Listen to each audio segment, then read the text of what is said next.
Buenos días, paz del Señor para todos. Quiero compartir con ustedes el libro de San Mateo, uno de los versículos más conocidos de la palabra del Señor, capítulo 11, versículo 28 al 30. Ya al disco rígido ahí, chucha, abuelo, ¿no? Sí, una invitación generosa. Pero de los versículos, el fragmento es del versículo 25 en adelante, donde usted va a poder leer allí, San Mateo 11, 28 al 30, la palabra hermosa del Señor: venid a mí todos los que estáis, y ya lo sabe mentarme, pero búsquelo, por favor, acompáñeme y lea desde el versículo 25. Mientras usted lee, yo le voy contando que este relato nos ubica luego que los discípulos habían sido enviados con un mensaje poderoso, un mensaje específico y con genuino poder a todas las ciudades de Israel. Esto lo puede encontrar en el capítulo 10, del versículo 5 al 6, donde el Señor les dio gracia de hacer un montón de cosas. Pero en los versículos antes a este relato encontramos que hubo un resultado adverso en muchas ciudades. En el capítulo 11, especialmente del versículo 20 al 24, dice que pesa un lamento sobre alguna de esas ciudades, sobre una tal Corazín, sobre una tal Betsaida, y luego arremeten contra Cafarnaún, diciéndoles que si en Tiro, en Sidón, o si en Sodoma y en Gomorra se hubieran hecho los milagros que se hicieron en ustedes, se hubieran convertido de corazón, porque vimos que permanecieron en dureza en su alma, en su corazón. Vemos, y no quiero decir una herejía, que los milagros no convierten a nadie. Sí, el mensaje del Evangelio y sí el poder de Dios se manifiesta en la necesidad de las personas. Pero también en Lucas, en el capítulo 17, del 17 al 19, vemos como de los 10, uno de aquellos leprosos vinieron al Señor. ¿Conoce usted a personas que han recibido milagros de Dios tremendos y que no están hoy en el camino del Señor? Es tremendo. Pero el Señor Jesús se regocija, como también nos dice en Lucas 10, del 21 al 22, porque algunos creyeron en el Señor. El Señor se pone feliz cuando es comprendido el Evangelio de aquellos que tienen una fe niña, que ponen una fe sin cuestionamientos, una fe sincera y genuina en el Señor. Y en el versículo anterior de lo que yo le contaba, a la invitación generosa, el Señor dice: te alabo, Padre, porque escondiste estas cosas de los sabios, de los entendidos, y las revelaste a los niños. Alabado sea el Señor.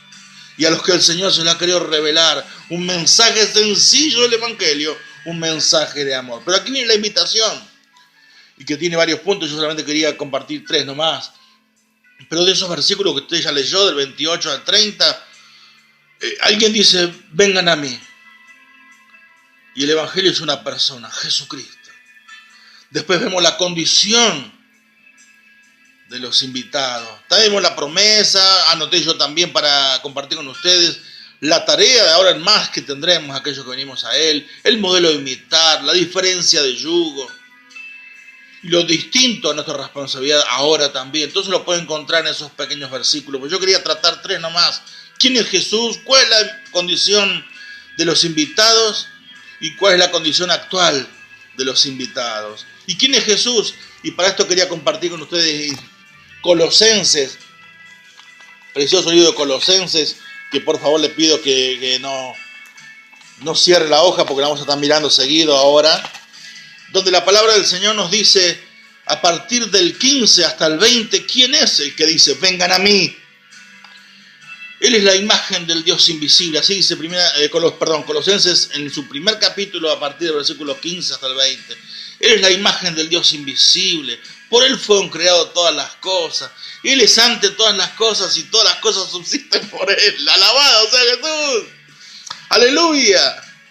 Por cuanto agradó al Padre, dice el Señor, que habitase en Él toda plenitud del poder de Dios, y que por medio de Él reconcilió al mundo consigo mismo. Él es Jesús el que hace la invitación.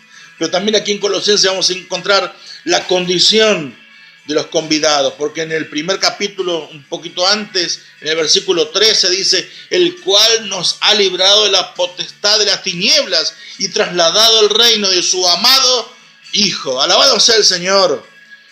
Antes estábamos esclavizados en el reino de las tinieblas. Y el versículo 25 cuenta un poquito, el 21 cuenta un poquito más y dice: y a vosotros también, que erais en otro tiempo extraños y enemigos en vuestra mente, o sea, en la forma de pensar, haciendo malas obras, ahora os ha reconciliado. Esa es nuestra condición antes de conocer al Señor. Así estábamos, presos en el reino de las tinieblas. ¿Y cuál es la condición actual? Bueno, ahí mismo Colosenses, a partir del versículo 9 del primer capítulo, dice que antes ustedes estaban tremendamente perdidos, pero que ahora son fortalecidos con poder. Ahora debe estar siempre dando gracias a Dios. Por favor, lea usted del primer capítulo de Colosenses, del 9 al 14, en quien tenemos redención. Y a partir del 21 también del primer capítulo dice lo que yo les contaba, pero ahora que están fundados en la verdad, termina diciendo el 23, sin moveros de la esperanza de gloria, debemos andar como agrada al Señor. Porque, amados míos y hermanos míos, hay dos reinos: el reino de la luz y el reino de las tinieblas. Y dos señores también.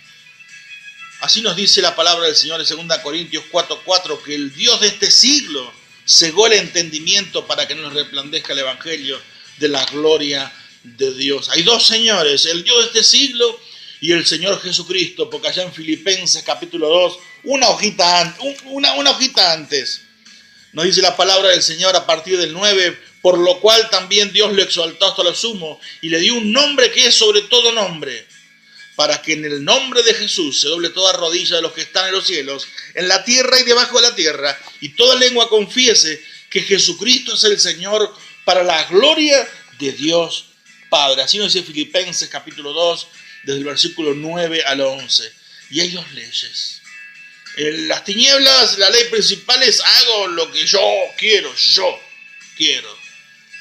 Pero en el reino de la luz es: hago lo que el Señor quiere.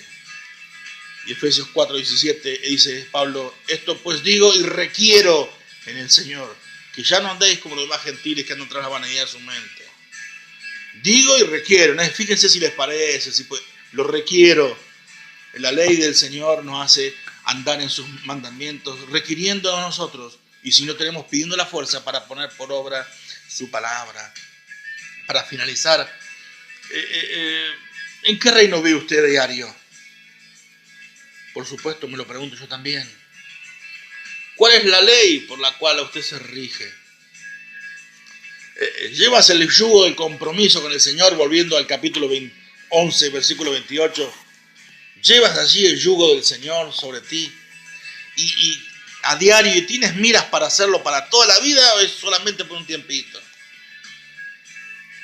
Porque, hermanos míos y amados, sabiendo estas respuestas podemos saber y puedo conocer quién es tu Rey. Y si has aprovechado esta hermosa invitación que el Señor te hace. Si todavía eres un capernauncita que no te has arrepentido de todo corazón, la invitación sigue en pie para ti y para mí.